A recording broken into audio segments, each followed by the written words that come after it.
All right, so it's today with John and Helen live, your family weekend show on Plus TV Africa. Thanks a million for your company and support. Always die hard. Lionheart Kunle Adeyanju is our first guest today on the show. His insight and spirit of adventure is infectious. Today he takes our breath away, literally, with his story. You don't want to miss any of that conversation, and so you need to stick around. Yeah, and of course, I can't wait to have Ezinne Kufre Ekanem, who is our second guest. She's a woman of many parts on a mission to empower everyone, especially women. She is a firebrand and joins us to share the possibilities and advantages of multitasking. Also, we plan to take you on a brisk walk with Dolly Phillips in the gym if we have the time, to squeeze that segment in. Before handing you over to Chizoba Ofegu on the Culture Conversation segment.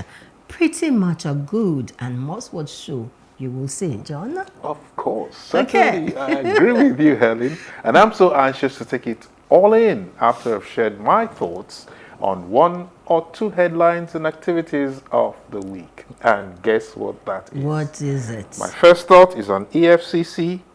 My second thought is on EFCC. Oh my goodness. So it's been EFCC trending all week. Okay. And it's so exciting to see how things have turned around. I was at a party yesterday, and I noticed that people were a little bit... I was at the party, like yesterday. And we didn't see the Naira notes flying. And I was saying, God, the musicians will be cursing EFCC because, they are the ones, apart from the celebrants, who benefit more. And everywhere was quiet. No money. It was really quiet. Really And the funny thing is a group of musicians came out on social media to support what government is doing. What awesome. EFCC is That's doing, good to know. Trying to bring some sanity to, the abuse of the Naira. I think we've taken it too long. Okay, and what's on my mind, John? Yes. You were hobnobbing with the police this week. All right? And yes. I had an encounter with some police ladies yesterday. Okay. And I'd like us to talk about it at some point. Okay. Because the thing about who has the legal right to stop you and request for what document is still something that's not so clear. Okay. So we need to look at that. We'll look at that. I had a tough time yesterday with what I'll try. Some sisters of mine that I thought would be, a little bit soft and kind to me, but they were not. Well, the law is the law. You don't go soft when it's... Okay. But what I'll try and do I'll see if we can get the area commander. We need to do area that. commander himself. That'll be nice. To come in and That'll be nice. things. That'll be nice. So that's an assignment for you. Okay. All right. And straight away we get into our first conversation on the race to making polio history. Chapter 2, the Lionheart journey. He's here. A prolific public speaker and accomplished author, widely traveled Nigerian who has visited over 85 countries around the world and still counting. Ambassador Nigerian National Polio Plus winner, Nigerian National Diaspora Merit Award winner 2023, International Olympic Committee Exceptional Leadership Award winner, and we can go on and on and on. Kunle Adeyanju is a Rotarian with a big heart who loves adventure and became first Nigerian to fly the national flag on Mount Kilimanjaro in 2008, I beg your pardon. And in 2022, he embarked on a Trans-Sahara motorbike adventure, London to Lagos, to create awareness for and raise funds for End Polio. Our guest is also founder Lionheart Foundation, a charity organization focused on education, health, environment, and community development. You know what I did with his CV? Yes. I just cut. I needed to. It was a lot. It was a lot. Let's welcome Kunle Adeyanju, second time on this show. Yes. Chief Operating Officer, Pelicans DNO Ventures and Capital. Thanks for coming. Thank you. Thanks. Personally, I'm grinning from here to here. I know. I'm here again. Your brother. Lionheart is here. And I can see you're primed, ready for this trip, Thank you. to make, this journey towards the final eradication of polio, a reality. Yeah. And as a Rotarian, I really am so proud of you. Tell me, you can say that Thank again. you. You don't do. Okay, Mata don't do for now. All right. So thank you again. I'll let let me Helen go. first. All right. Yes. So in 2022, the adventurous spirit in you propelled you to riding a bike from London to Lagos. 2 years thereabout after, on a scale of 1 to 10, how would you score the benefits, okay, from that trip in terms of creating awareness and raising funds for the polio cause?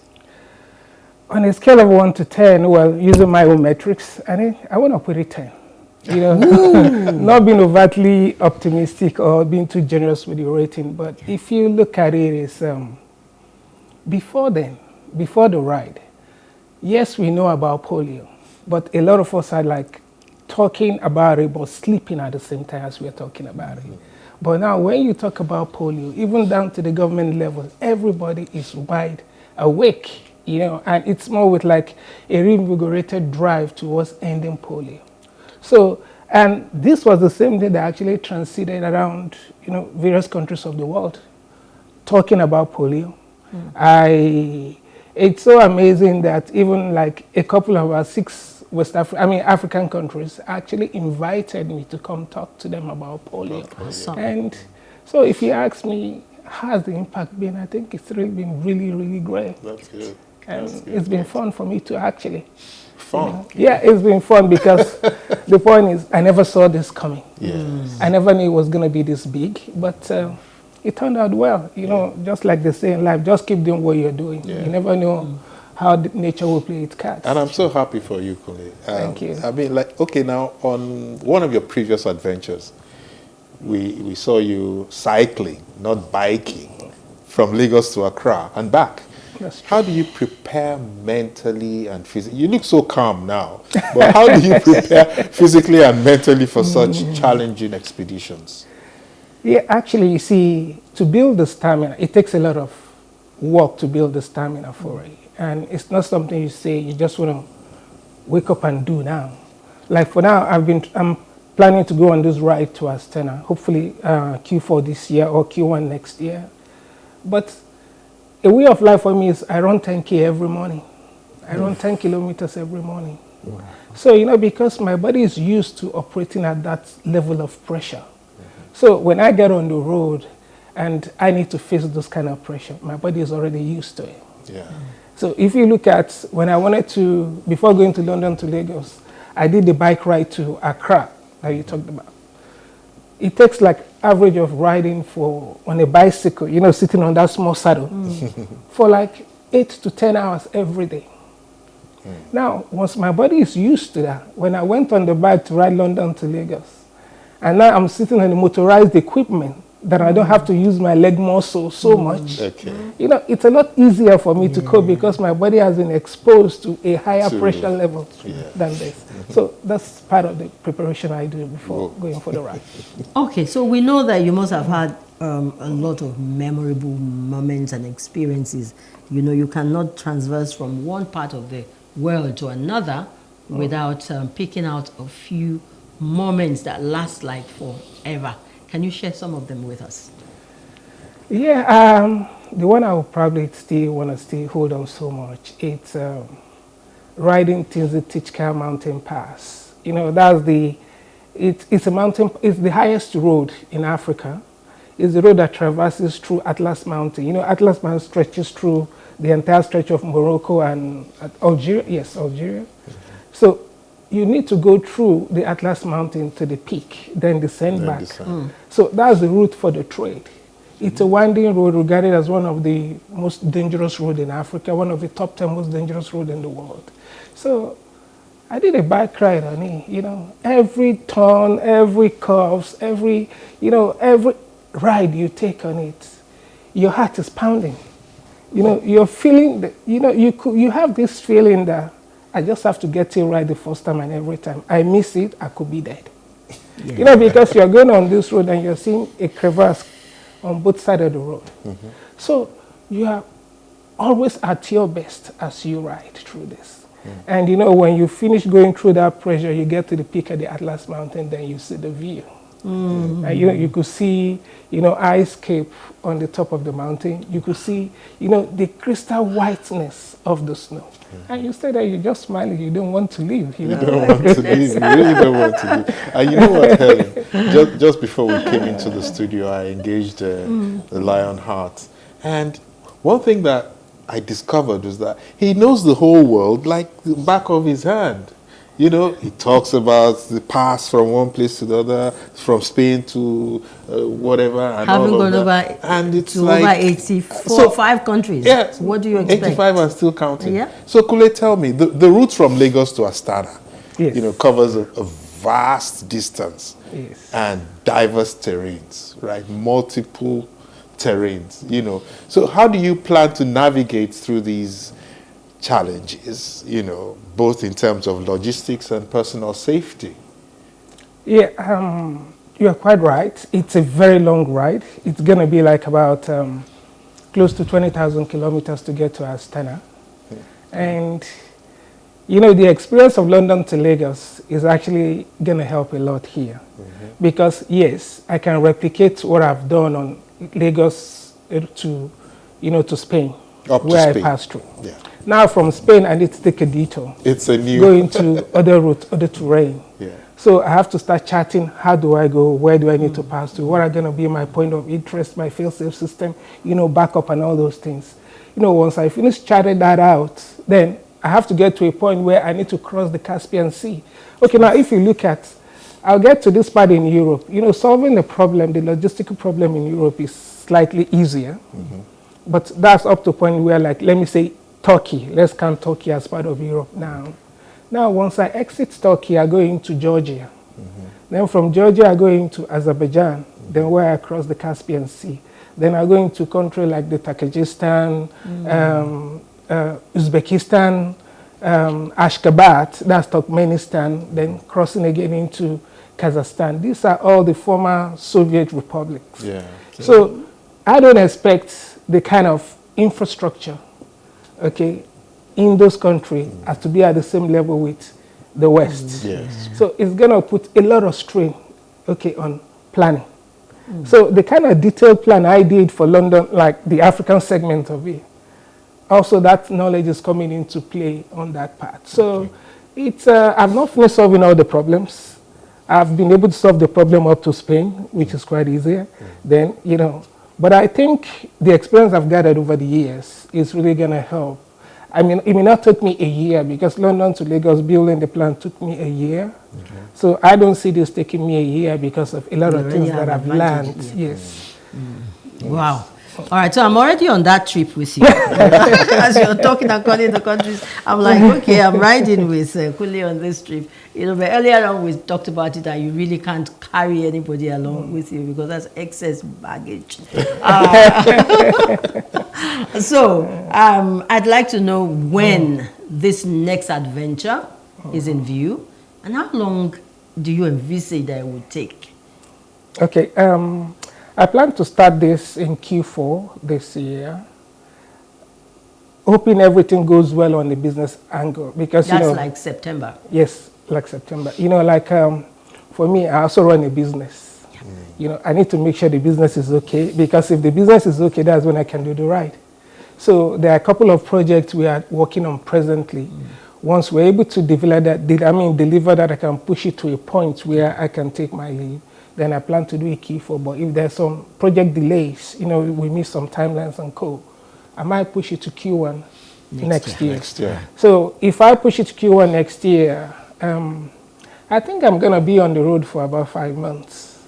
Goodness. The ride itself to Astana is not going to take 5 months, but, in this particular case, London to Lagos, and like I'm coming from London to Nigeria. But in this case, I want to explore.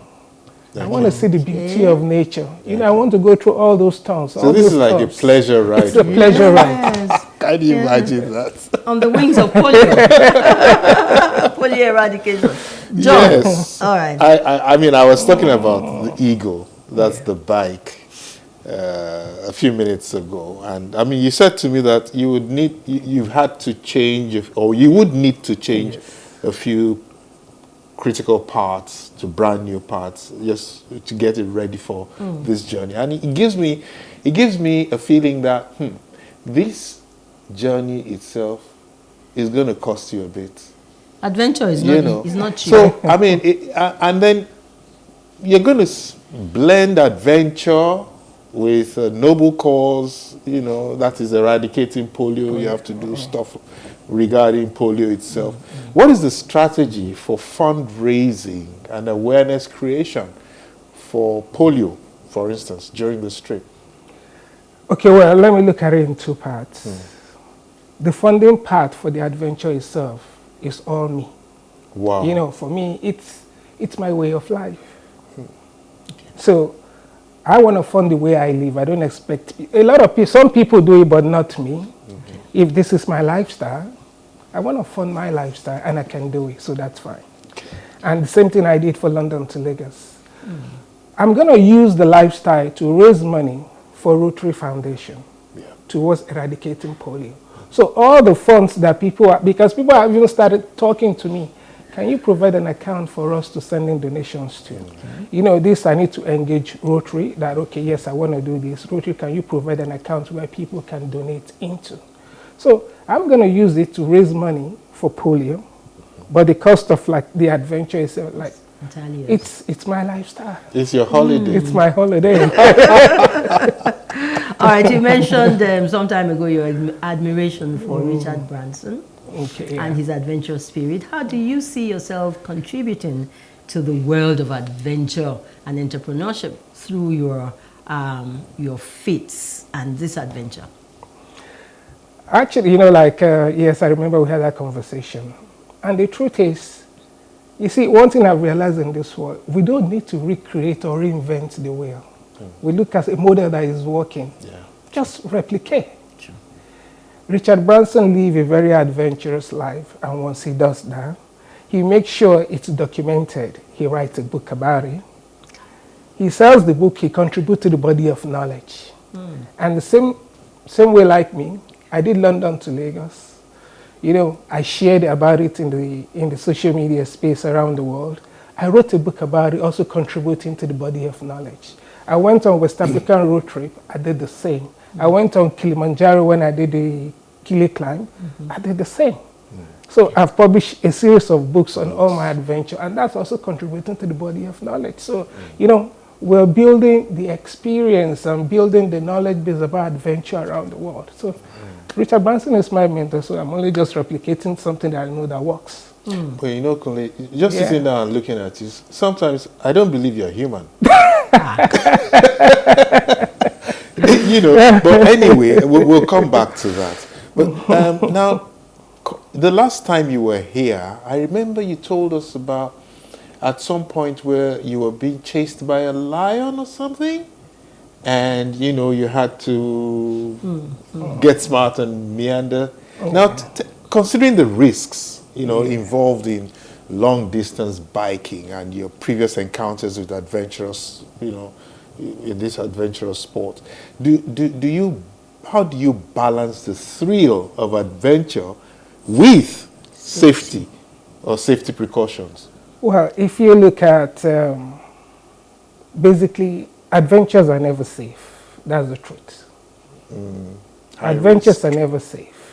But the point is, if you look at the thrill, the sense of being alive, feeling alive that I have done this, I've overcome this challenge, I've overcome this issue.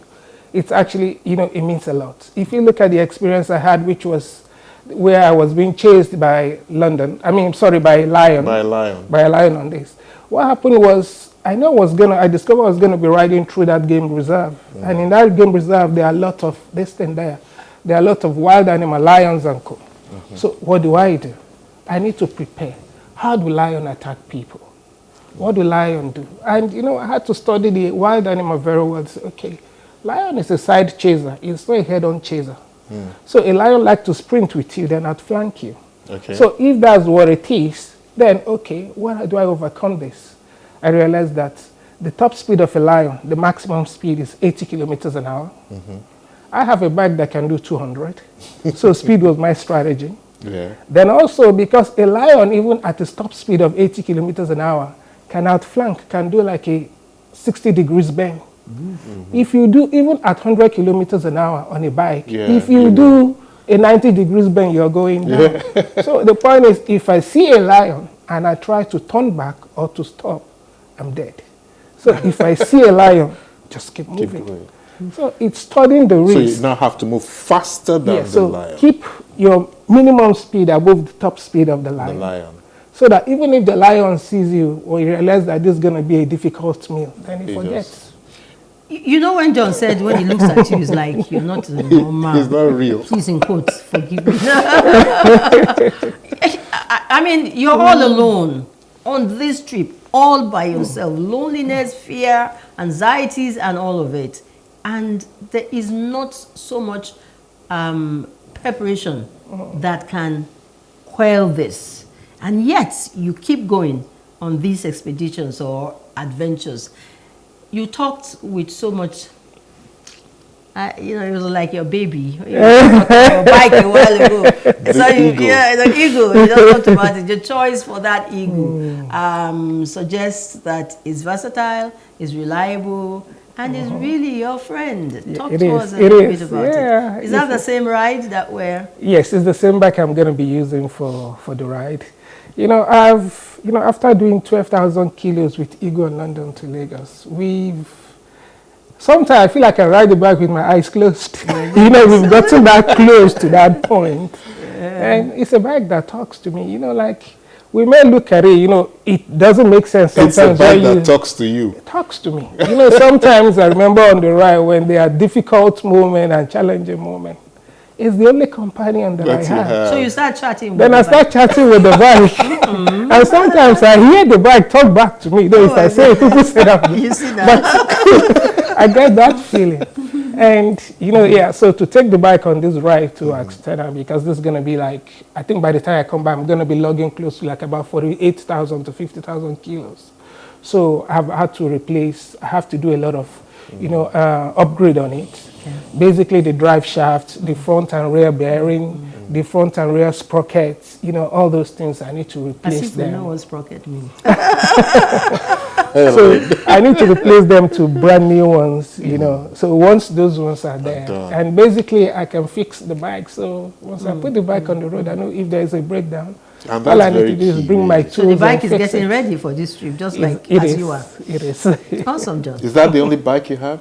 No, I have 3 bikes actually. Okay. I have a cruiser, I have an African twin, then I have Eagle. African twin. Yes. Oh my goodness. Interesting. So, I mean, with this extensive experience you've had, you know, traveling around, what advice will you now give to aspiring adventurers like me and travelers looking to embark on similar journey? You know, well, I'll just tell you simple word is go for it. Because if you go for it, you will discover your true self. Wow. You know, people say this way that when you go to war, you discover a lot of things. But when you go to war with yourself, you discover yourself better because therein you discover your true strength. Wow. And that's what I get anytime I go on this adventure. That's an inspirational quote. Okay, so as we try, maybe get ready to wind up, I'd like to know what is so special about Chapter 2, this adventure, Lagos to Astana. What is the consideration for even choosing this destination? Okay, first, the key driver for so special about this ride is still making polio history. Okay. You know, the last one was end polio. Now it's making it history. Why are we trying to make it history? Because from where we were last time, we've actually gotten so close to making it history, and we can do that. Oh, sure. So that's the key part for it. Now the second part is, why Astana? Why do I want to go Astana? Actually, Astana didn't happen by default. But it happened as a result of circumstances that I couldn't solve, some challenges that I couldn't solve on the way. Now, the initial part for me was to take the ride to the highest point on earth, not on Mount Everest, but the highest monastery on earth. It's called Rumbuk Monastery in Tibet. Okay. So my idea was to ride to Rumbuk Monastery in Tibet, and when I get to Tibet, stay in the Tibetan monastery for like about 3 months to learn the way of the monks. You know, come back as a monk, you know. Yeah, that was my idea. But while doing the plan, I discovered there was so much challenges in crossing into China that I couldn't solve. Yeah, solving it, yeah, I can't solve it. There's nothing you can solve. It's just that it's going to be highly prohibitive, you know, in trying to do that.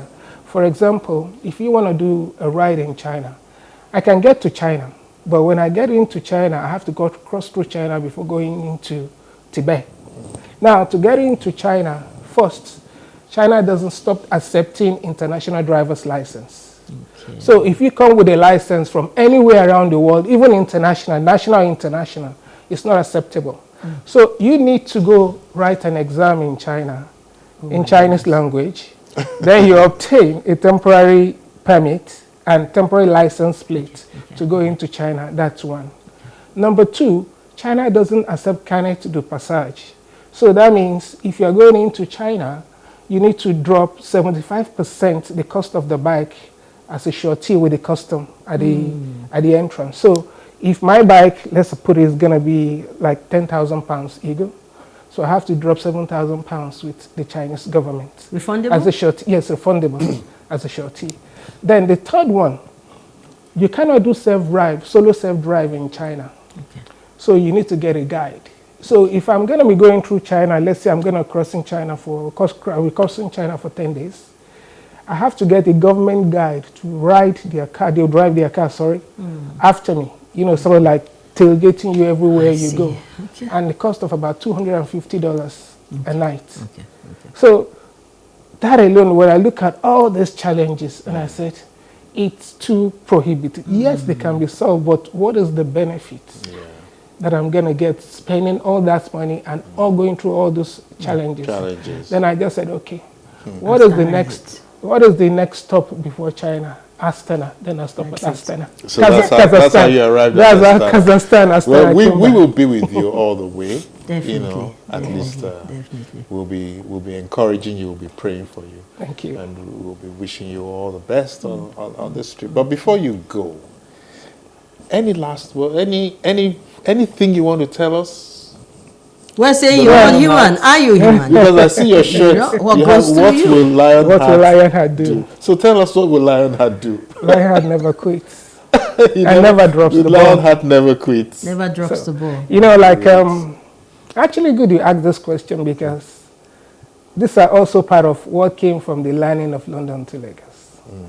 There are sometimes on that ride, on those solo adventures, those challenging adventures where everything will almost fall apart. And you ask yourself, why am I doing this?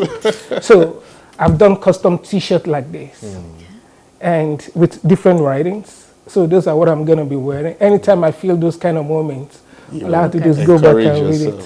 What will I do? Wow. So that's it. Woo. Thank you. Kunle Adeoju, Lionheart, thank you so much. Thank you. I mean, that was intense and inspiring. You know, the race to making polio history, that's biking from Lagos to Astana. Great, awesome. And we, like I said, we want to wish you the best always on this and other adventures, which we're sure the Lionheart will embark on very soon. So thank you so much. Okay, for me, I would just conclude that's passion and the fulfillment of purpose. That's you true. know, and may you be enabled. You. And empowered to continue to spread the love and help with the eradication of polio in the world through all of your adventures. We solidly stand behind you, like he said. Thank you Anytime, so much. just feel free to come give us updates on what's happening. Okay. Mele. Thank you. All right, so moving on, we shall take a very short break to bring you some more messages. When we return, it will be time to engage Ezinne Kufre Ekanem, our second guest on the show today. Please stay with us.